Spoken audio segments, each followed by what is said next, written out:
Emportez cela, enlevez-le d'ici, dit notre Seigneur aux marchands.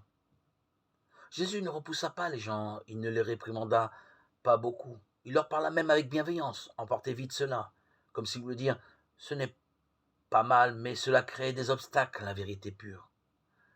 Ces gens sont tous des gens de bien, ils font leurs actions uniquement pour Dieu. Ils ne cherchent pas en principe leur bien propre, mais ils sont attachés à leur propre moi, autant à la qualité, aux circonstances diverses.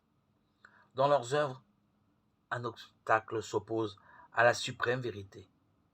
Ils devraient être libres, dégagés de tout comme est libre et dégagé de tout notre Seigneur Jésus-Christ qui, en tout temps et hors du temps, se reçoit sans cesse à nouveau de son Père céleste.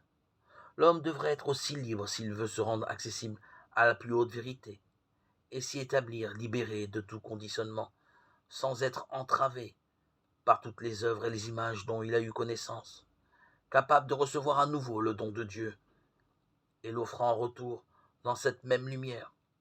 Notre Seigneur Jésus-Christ dans la louange et l'action de grâce. Enlevez donc tout cela d'ici, dit Jésus, avec bienveillance, comme s'il voulait dire, c'est bien, mais cela crée des obstacles. Quand ce temple que vous êtes se libère ainsi de tous ces obstacles, c'est-à-dire de l'attachement à son moi et de l'ignorance, alors son éclat est d'une beauté parfaite. Il brille avec tant de pureté et de clarté à travers tout ce que Dieu a créé